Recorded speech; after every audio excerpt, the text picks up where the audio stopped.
to give you some idea, Jessica. Okay, great. Do you think we're okay for us to get started with the PowerPoint?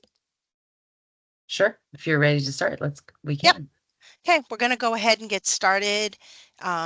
People may be joining maybe in the middle of our introductions, but that's okay. We'll get moving. And I just want to welcome everybody to our kickoff meeting today for HCBS Clinical Services. And I am Jessica Levesque. I'm a project manager on the rate setting team for Main Care. I guess we can do introductions, Rhonda, and then you can put the slideshow up. So introductions, I'm first going to hand this over to Paul to say a few words and introduce himself. Paul? Thank you, Jessica. Hi, everybody, and thanks for being here today. It's great to see so much interest in this really important rate study. I'm Paul Saucier, Director of the Office of Aging and Disability Services.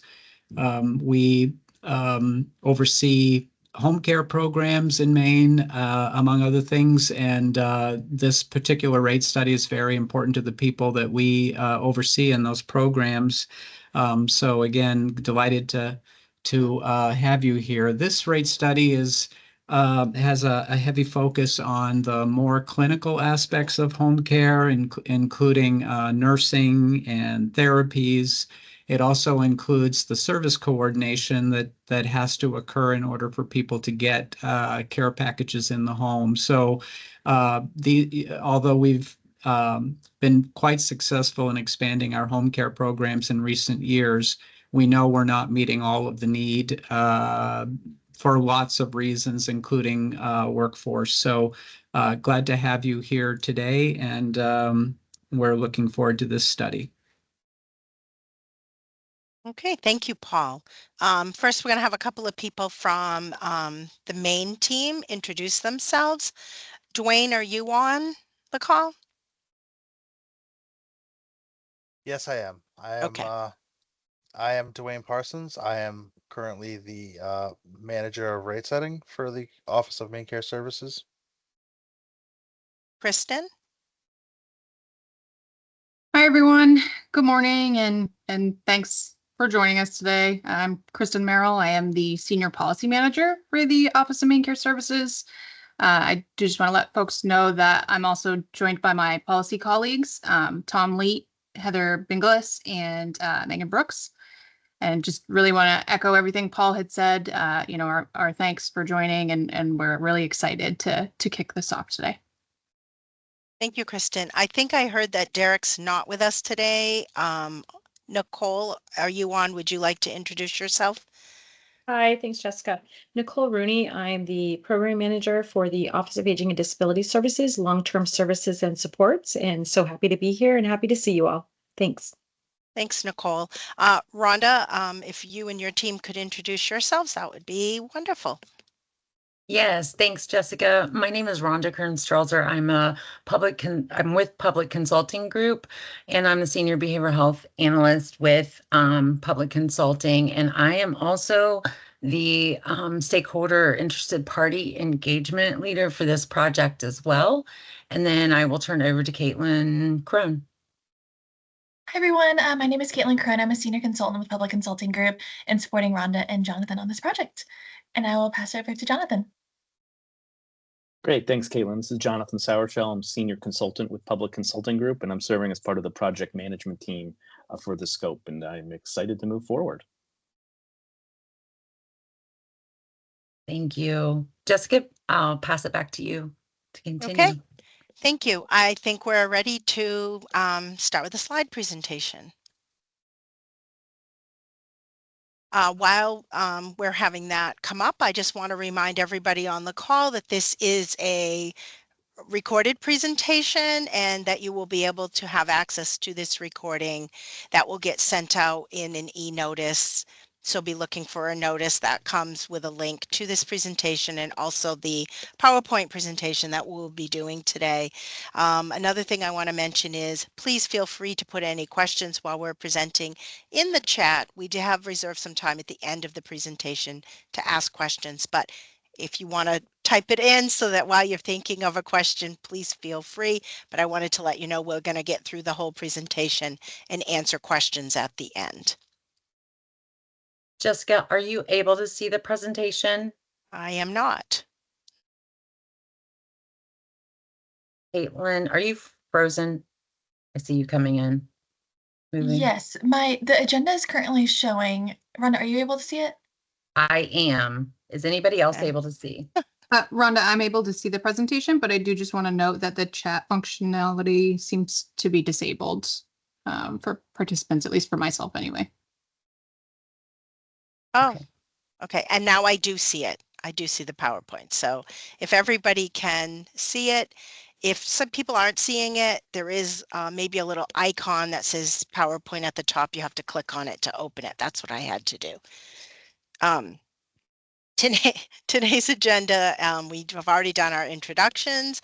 I will discuss what the rate determination process overview looks like, then what the HCBS rate determination overview and methods will be. Then we will discuss the interested parties engagements coming up in September and October, and comments, and then what you can expect for next steps. Next slide, please. Okay. So here we go. Yeah. So we have a standalone Maine law that we've had since enacted in 2022, which is now called 22 MRS subscript 3173-J. Basically, we're calling it our rate reform law. So to not have all that, but we like to give you the information of where you can look this up if you wanted to. So what this new law does is it codifies our process and principles for the Maine Care rate system. So what you can expect happens now with this rate reform process, if it's your first time doing a rate determination with us, it sets a schedule for a regular rate review and adjustments. So if you have there's annual updates based off of rates that are benchmarked off of Medicare and other payers. For non-benchmarked rates, the department annually develops schedule of a rate determination for the upcoming year, which we do share that on the rate reform website. Rates not being redetermined per the schedule receive an annual COLA.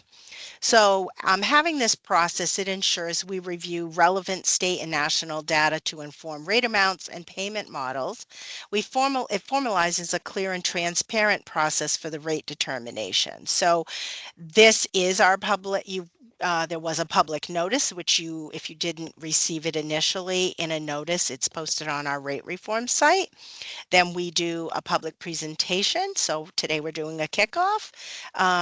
Somewhere along the process, after we do like the service meetings with everyone, we'll do draft rate presentations, which you can comment on publicly in writing, and then we do draft rates, and then we respond to those comments, which are posted on the rate reform site. It also establishes a rate system subcommittee, which we call the MAC, which is the Maine Care Advisory Committee. There is also a technical advisory panel, which you might hear referred to as the TAP. They can advise us on related technical matters as appropriate and review our annual schedule that we put out for our rate determination. Next slide, please. So this is specific to this rate study. So for this rate determination process, there was an initiation notice that went out, and today we're starting with a kickoff meeting for you to all know what you can expect going forward with this process. So in September and October, and we'll talk about this more on slide 18, we're going to discuss some public forums in which we really would like your participation in. And how you can get more information on that. And then when we have another meeting later on, there'll be an opportunity to submit your written comments. And again, you'll be explained at that time, like how you can submit them, what the deadline is for that. Then the department, will review the comments and we respond to them in writing, in which you can access those on our website, which I will ask Mandy if you have access to the chat, if someone can post that in. So this is a helpful website for you to look at if you would like to. And then we'll finalize the rates, and then that kind of goes into the policy portion for the rule proposal. Next slide, which may be, I'm handing over to Rhonda at this point. Thank you, Jessica. So this slide, we're gonna talk about the project overview and goals. So in conjunction with DHHS, following the Maine legislature established requirements for rate studies in Title 22, PCG will be initiating a comprehensive rate system analysis and determination for the home and community-based services, which includes assistive technology devices and services, care coordination, clinical services, supportive skill building, therapeutic interventions, and personal support services, all under Maine Care Section 12, 18, 19, 20, 21, 29, 40, 96, and 102. So this project upholds the commitment for ensuring regular reviews of rates within the state of Maine, maintaining reasonable payment rates, and supporting Maine Care's provider network and ensuring access to Medicaid services. Next slide, please.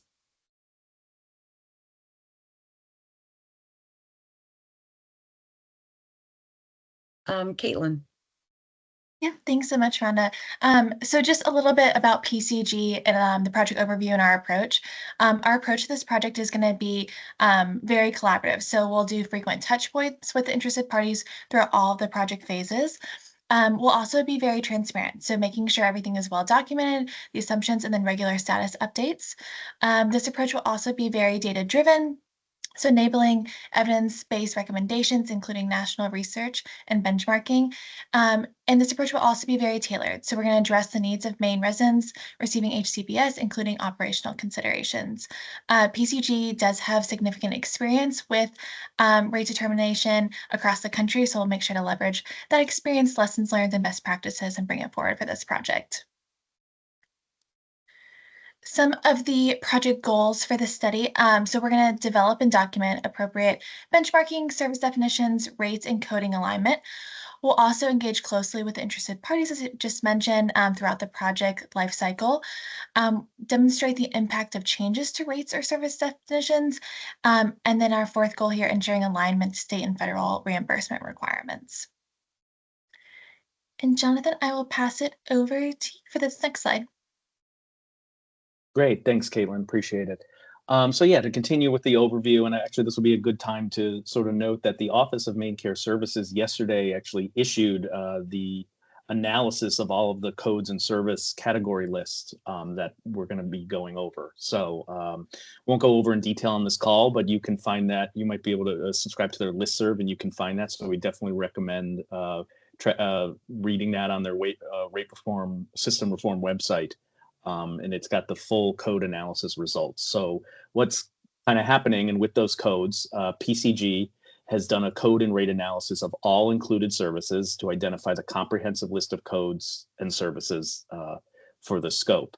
We're assessing the current services and rates, and we're identifying appropriate benchmarks, including Medicare potentially as one of those benchmarks. And then for any services without a recommended benchmark, they will go to a rate determination process. We'll collect and analyze provider cost data, confirm service model requirements and assumptions, and calculate, document, and present rate recommendations. And then we'll calculate the impact of those rate recommendations. So that'll kind of be ongoing through the process. And ultimately, throughout all of this will be engagement with the interested parties. We recognize the importance of involving interested parties and keeping them up to date on where we're at with the process. So you can check that code analysis results on the rate system reform website. That went out yesterday, so fresh, and it'll kind of get into the code details, but this is the overall process that the codes and the review is going through. Next slide, please. And here's some key dates and timeline. So as you can see, we are here, the end of August, almost September. We are finishing up the code and rate analysis. That'll go on a little bit longer into the fall. And then we're going to begin within the next month or so the rate determinations, as you saw on the previous slide. So that sort of purplish color. And then that'll be going on until through Q1 of 2025. And then there'll be some ongoing support as well at the end. So we're not just ending the project and walking away. So we'll make sure there's a period of time at the end that after everything is done, there'll be ongoing support as needed. So ultimately, the project timeline started in May of this year and will go through July of 2025, to July of 2025, including that ongoing support. And next slide, please. And then code and rate analysis. This is what we're looking at. A comprehensive list of included codes can be found at MaineCare's rate reform website, as it mentioned. There will be MaineCare data analysis. We're going to research and compare against Medicare, peer states, and commercial rates. And we'll do assessment of appropriate benchmarks and an introductory call with interested parties. And as noted on the previous slide, there'll be consistent engagement with those interested parties. So we will not just tell you once and forget about you. We're going to keep you in the loop. We want to make sure all parties are aware of where we're at with this process. Next slide. I think it goes back to Rhonda. Thank you, Jonathan. So when we're talking about our goals on this slide with our interested party engagement, so we at PCG totally understand the importance of continuous and transparent engagement with all interested parties. It's not just one or the other. We want to hear from everybody. And we're certainly willing and have different avenues to get feedback and hear your voice and make sure that everybody's heard during this rate evaluation process. Sorry, someone else is entering. Okay. The other thing is we are committed to working closely with interested parties to receive those comments and input related to the financial policy, reimbursement rates during this project. And then we also will demonstrate key values during this engagement process with all interested in parties.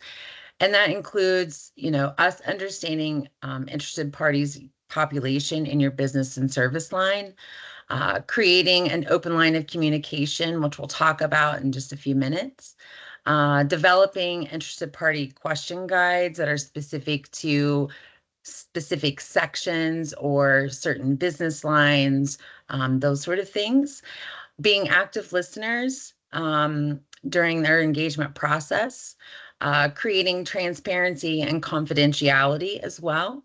And then finally, documenting key concepts. So we are going to create that final report that Jonathan spoke about that will be coming out in July or by July 2025.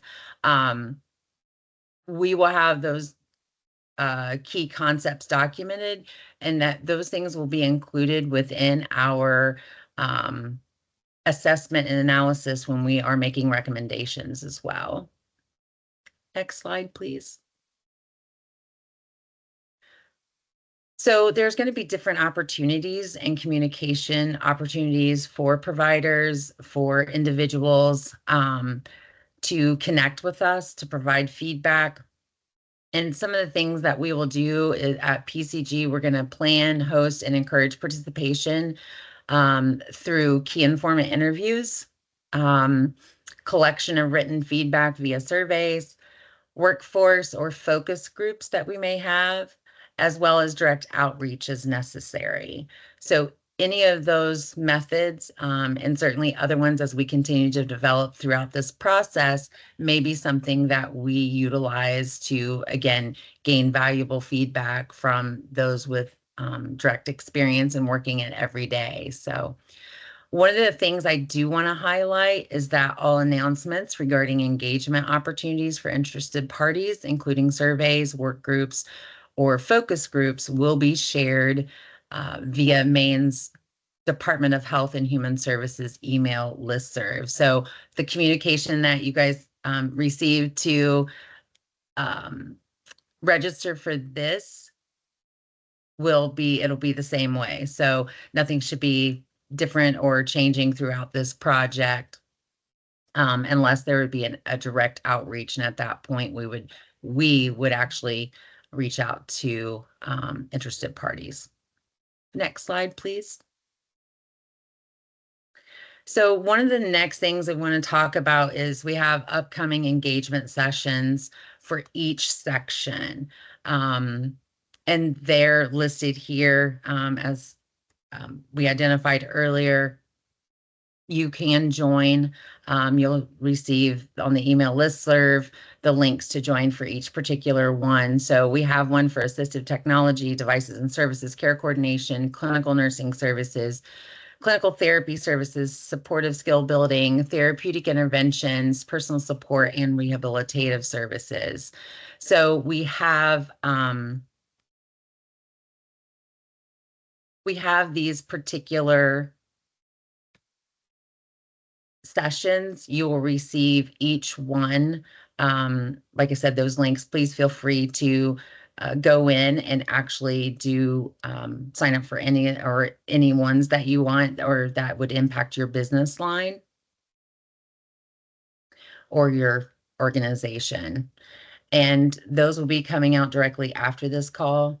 We also will, like I said, put it out in the listserv as well. And then you can see the PowerPoint presentation, identify those particular times. And then each one of those sessions will also be recorded. So if you're not able to participate or attend, then you can see the recording on the Rate Reform website. Okay. Caitlin? Thanks so much, Rhonda. So I'll talk through just a couple of the next steps.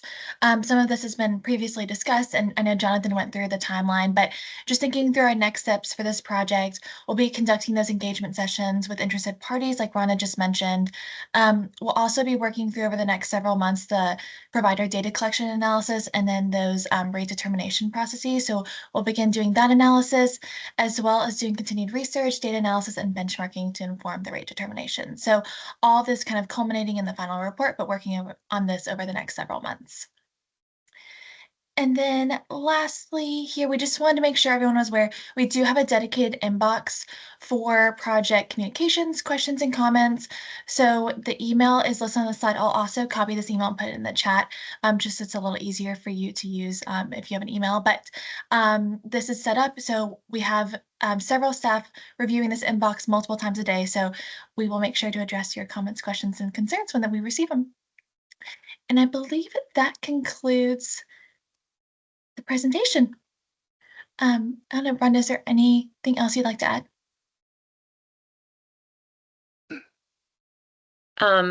No, other than particular questions, and my chat as well as the Q&A is coming through. So I know the main team I saw a few things being addressed and answered. But if there is any other questions that the team or would like to address, or anybody in the audience, we can certainly open it up to that point now. Yeah, the only remaining question in chat is who are the key informants, which was asked by Melinda Ward.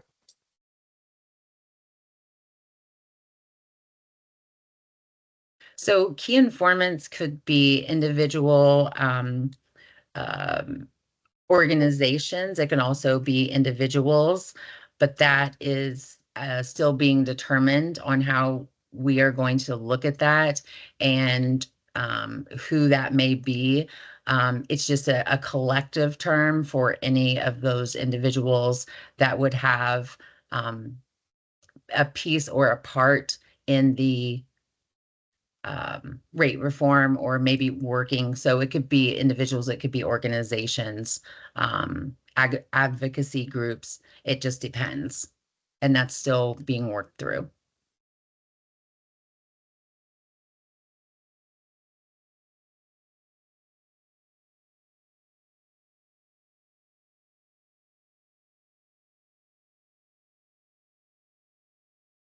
Caitlin, I think there was a question. Can we put the the email in the chat? Yes, I just dropped it in. Okay, perfect. Like I said, there's multiple things coming through, so I just wanted to make sure if we were able to get that out there.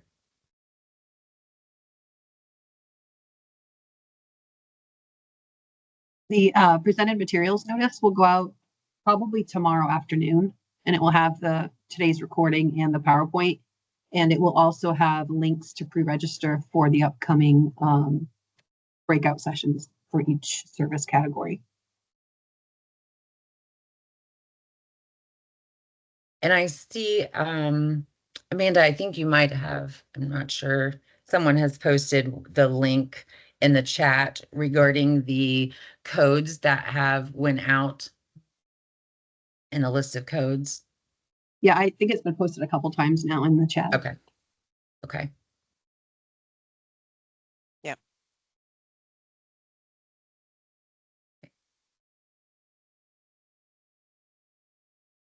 Is there anything else from the main team or other questions from the audience that we need to address?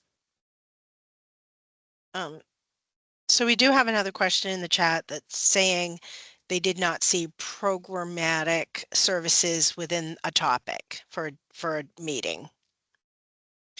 I will say, like, if somebody thinks of a question after this meeting, please, you know, where you don't know which group your services would fit into, please send it to that email that they had on the slide and then post it in the chat. There should be a meeting for every service that this rate determination is covering.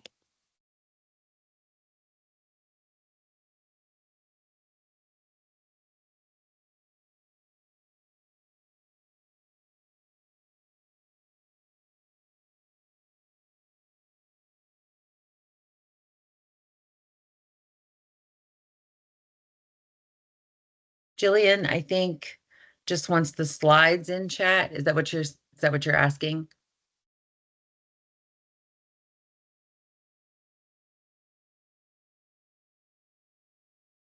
Oh, in the meeting dates. Oh, okay.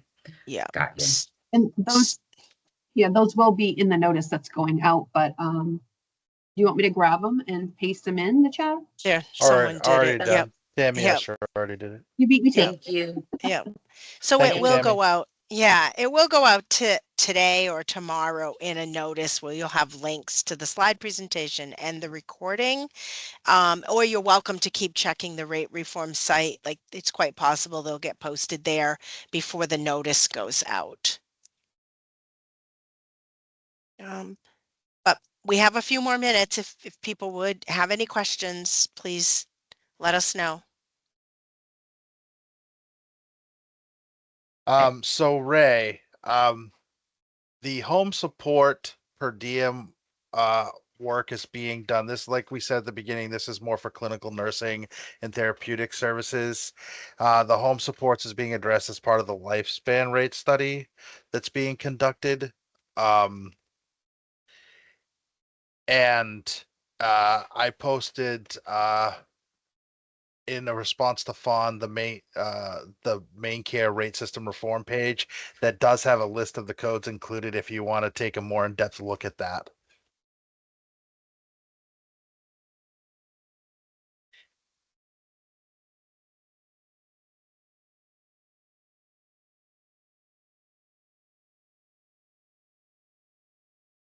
Yeah, I think that's fair.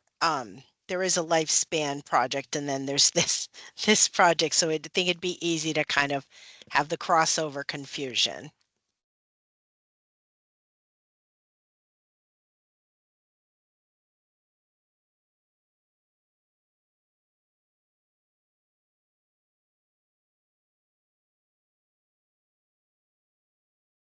Are there other questions from the group that we may be able to answer? Oh, we've got.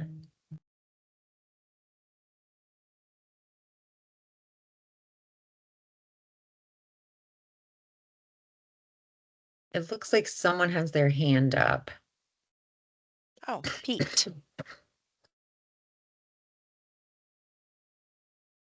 Go ahead, Pete. I'm on. Okay, yeah, I thought I was on mute. Yeah, I was just curious. The lifespan project. I'm glad you shared that because I couldn't put the two together, you know, and I see how they might converge now. And this might not be the proper meeting to ask this question. Maybe it's a lifespan meeting. but is there a time frame for the lifespan meeting? Is going to be on the same timeline as this project? They're independent projects, Pete. Okay. So the timelines may not, the only connection we did between the two is that we made sure that we weren't duplicating work with the PCG rate study, compared to the Burns, that's who's doing the work on the lifespan. So we're not commingling that, other than to make sure we're not duplicating services. That answered my another question, because when I saw a rate setting for HCBS, I said, oh, I thought they were already doing that with Burns. So those are two separate independent projects. Yes. So Yes. thank you.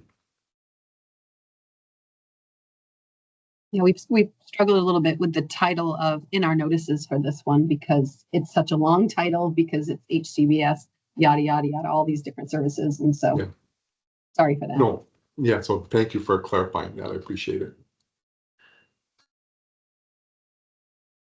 Go ahead, Tammy. I had asked it in the chat, but are they going to be looking at both rate studies together, though, where a lot of those services are going to cross boundaries and cross programs? Are they going to be kind of talking with each other for the lifespan and this project? Talking in what regard, Tammy? As far as the different services where they may cross one to the other, where you have some day programs and people are talking about community supports and it's going to be covered under lifespan, but then you have some nursing services that may also need to be addressed in a day program. So I'm not sure. As of right now, we don't plan to commingle the two rate studies because the codes are different. We've assured that the services are not going to be duplicated for codes across both of the rate determination processes. So I don't know how much involvement there'll be between the two. Like, I don't know how the impact, I don't see the impact of the work that PCG is going to do on this rate determination impacting rates and how things are done in the Burns rate determination. Okay, I guess we'll have to wait and see. Yeah. Well, I mean, you can reach out with any future questions too. All right. That you have. Thank you. I appreciate it. Yep. I also don't know if it's helpful, like once people have a chance to look at that code list, it might actually help clarify some things.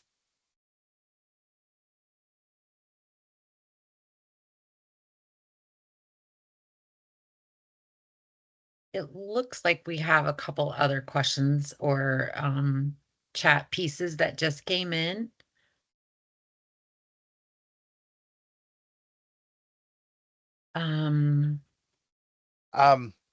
Yeah, which ones are we? So with Melinda Ward's question, do you plan to review include the new federal overtime threshold for exempt employees in your work? Melinda, we haven't got that far yet. As with this being the kickoff, we can certainly take a look at making sure those federal regulations are included in the assumptions that we make or that PCG makes in rate models if we're not benchmarking to a certain rate. But providers, will also be a part of those conversations and that work as well to provide your input. Right. So these are great questions to be thinking of and attending those service specific groups that we have coming up in September and October to get your input at that time. And then when we do come up with drafts of the methodology, we will be presenting that again, which you would have, it'll be transparent what is included and what isn't included.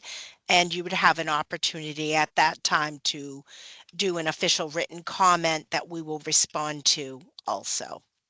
So that is a little further down in the study, but I think that some of these thoughts or questions that people have, if you attend those meetings in September and October, you'll get some more clarity at that time.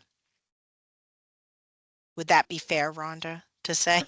Absolutely. And the other thing I was going to say is, that's why we want to hold those individual meetings with the state or with interested parties for each one of those sections and kind of dig down a little bit more and what are they kind of thinking and how that impacts their business so we can take that forward.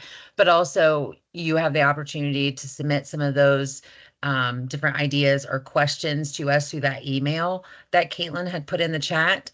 And then, Jonathan, I don't know if you're able to speak a little bit while it's down the road, but a little bit of the things that we do when we start looking at, employees and salaries and, some of those things that kind of impact the business and just give a little bit of brief of kind of some of the things that we do on our side or we're researching or actually utilizing in helping make the determinations. Yeah, Rhonda. We look at costs in various ways, right? There's direct service costs, and obviously the people who are providing services directly. There's direct support costs. We do look at overhead and administrative costs. We take into account potential factors. Is there a high rate of turnover? Is there inflationary concerns that need to be taken into account? Do some services have travel concerns? We check these things and we review kind of all of those various factors. When we do a rate study like this, so it's definitely many elements to take a look at. So. Thank you, Jonathan. The other thing I will say too, and I know that's being a federal guideline, but we also look at those changes or some of those things that are federal as well as state guidelines or regulations or mandates or anything that's there too. So we really look at that as well as part of that too, with what Jonathan was just talking about.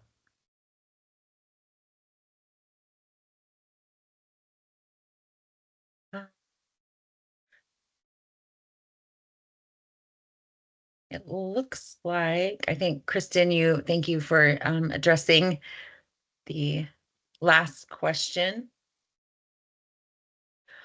I think too, for us, thinking about how we make sure that, providers, interested parties, whomever we're speaking with or trying to address, understand the differences between the two projects. That's one thing I can certainly say our team has taken away from this. And really, Pete, thank you for bringing that up and some of the other individuals on the call so we can make sure that, up front, we're clarifying some of those. The state of Maine does have a lot of different work going on in the state. We are actually involved in another project as well. So some of you I may have met through that project and, we'll continue to meet for this one. So definitely want to thank you guys for bringing that up to make sure that it's very clear which project you guys are talking about. And I also saw in the meeting chat some different things, like I thought this covered all HCBS services. So again, thank you for bringing some of that up for us to consider and think about going forward as well. Yep, looks like a question. Yep, go ahead. Hi, my name's Todd. Can you hear me okay? Yes. Yes.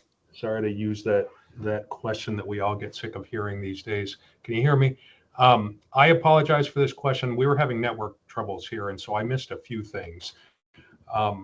But I was curious if you mentioned how organizations or personnel can sort of put their hand up to participate in some of these various and sundry stakeholder groups that you were mentioning. Well, so we're going to send out notices that are going to have the links through our e-message system where you can register for them there.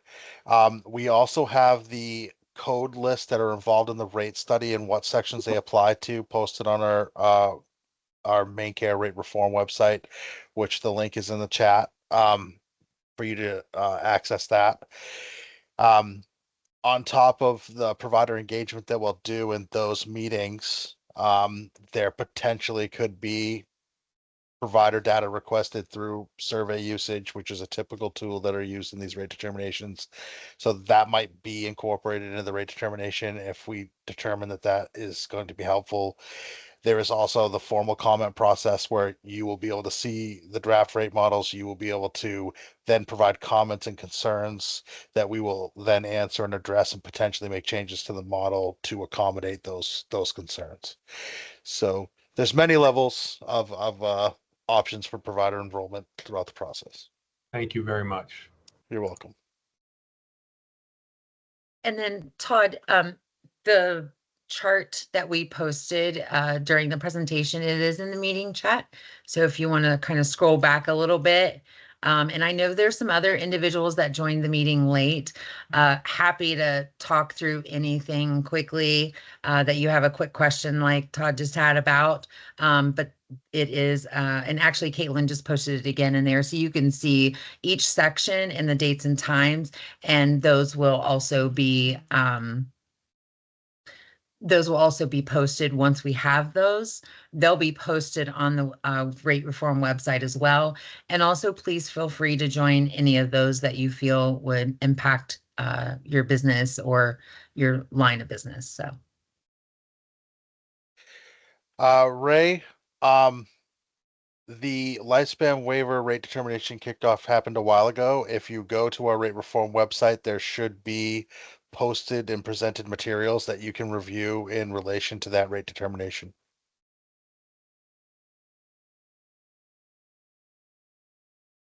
Mandy, would you post it again? Because it was quite a ways back. Mandy will post the rate reform website page, which you can get all projects that we're working on information. There you I go. just posted Oh, it. Kristen Mandy. did. Thank you.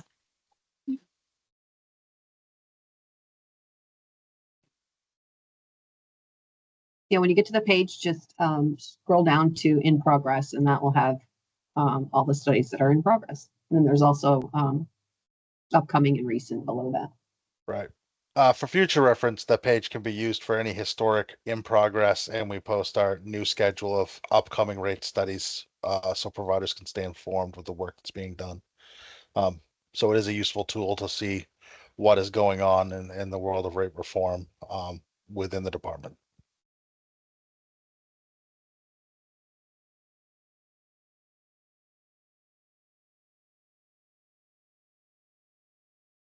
are there other questions or anything else that we need to address?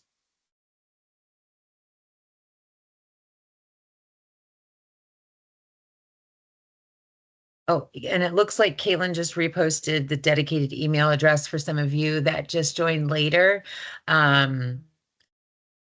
That if you want to have any communication with the project team, we have that dedicated email that comes directly to us.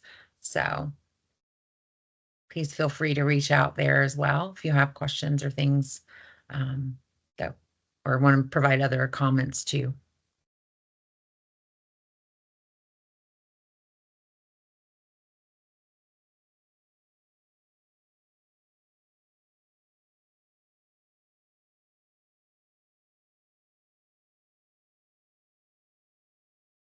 Yeah, the only thing that I just want to say one more time, because I feel like I can never say it enough, is just be looking for the notices coming from, about, it will give you the links to this, but if not, you can go to the website. You'll want to register for those upcoming meetings by special services. If you're not already signed up to receive our notices, you'll want to sign up. It's really helpful to get all the notices, and then you can be involved in the rate determination process.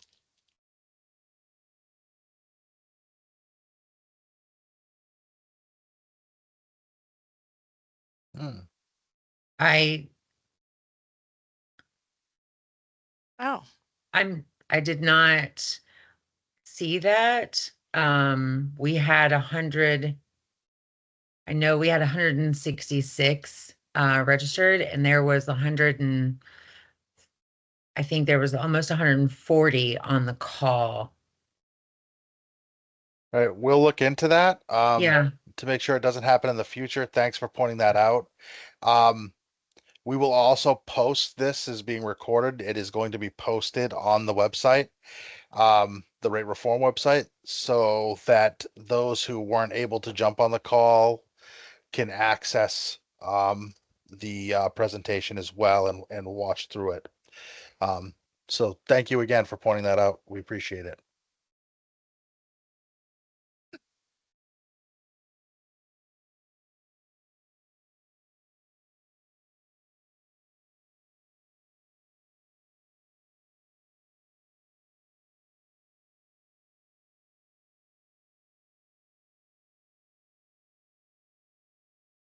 Okay.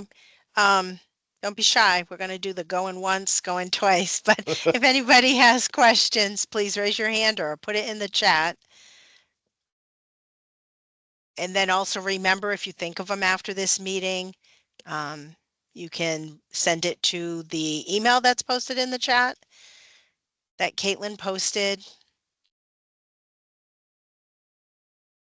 I'd also just note for folks who are not currently signed up for our bulletins and e-messages, if you're unsure how to sign up for those, you can reach out to any of the leads on this call, PCG, the state. We can share that information with you. You can also reach out to your provider relations specialist as well. But definitely get signed up for notices so that you see the notification for any of the upcoming meetings or sessions related to topics that might be of interest to you. Right.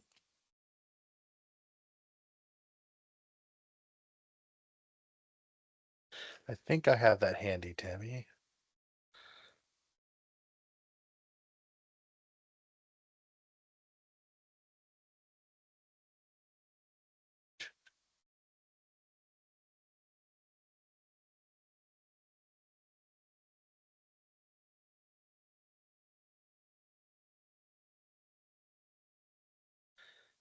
Maybe not.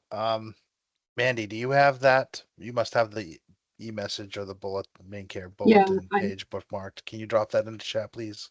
Yes. Thank you very much.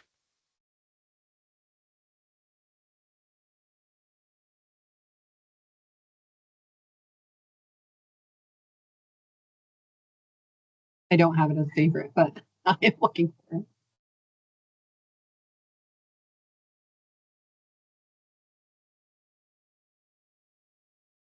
Oh, I got it.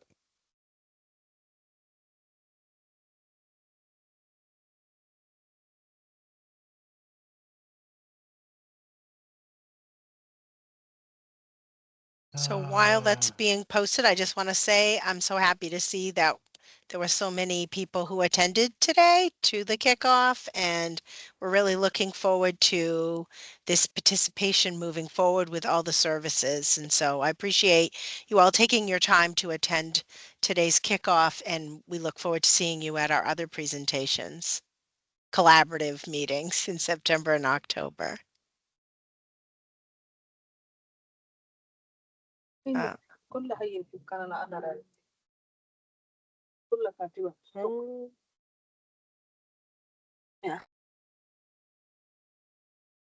Rhonda, do you have any parting words? I just want to thank everybody for attending. Certainly looking forward to getting to know some of you and working with you. Thrilled to have all the participation. I think, like I said, I think we had almost 140 people, and I know 166 were registered. So it's amazing turnout. Thank you to everybody for spending some time with us, and looking forward to seeing you guys soon.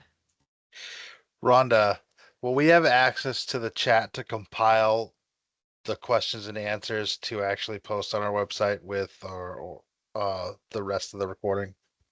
Yes, there should be a recording and a transcript function, so we can certainly get that to you guys as well. Okay, thank you. Questions. Mm-hmm. Thank you. Appreciate it.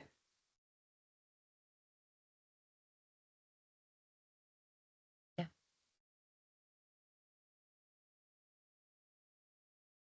I think that's all on our end. Jessica, is there anything else from the state side? Nope. Hopefully you've been able to capture what we do have in the chat now.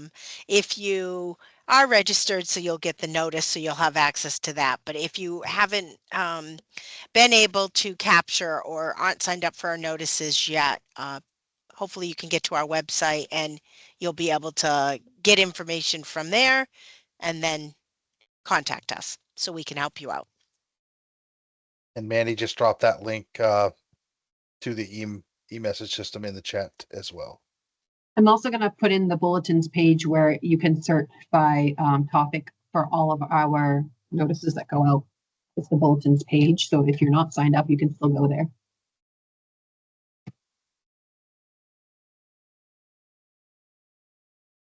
Okay. Perfect. Just give everybody 30 seconds to capture that, and then then I think it's fair. Okay.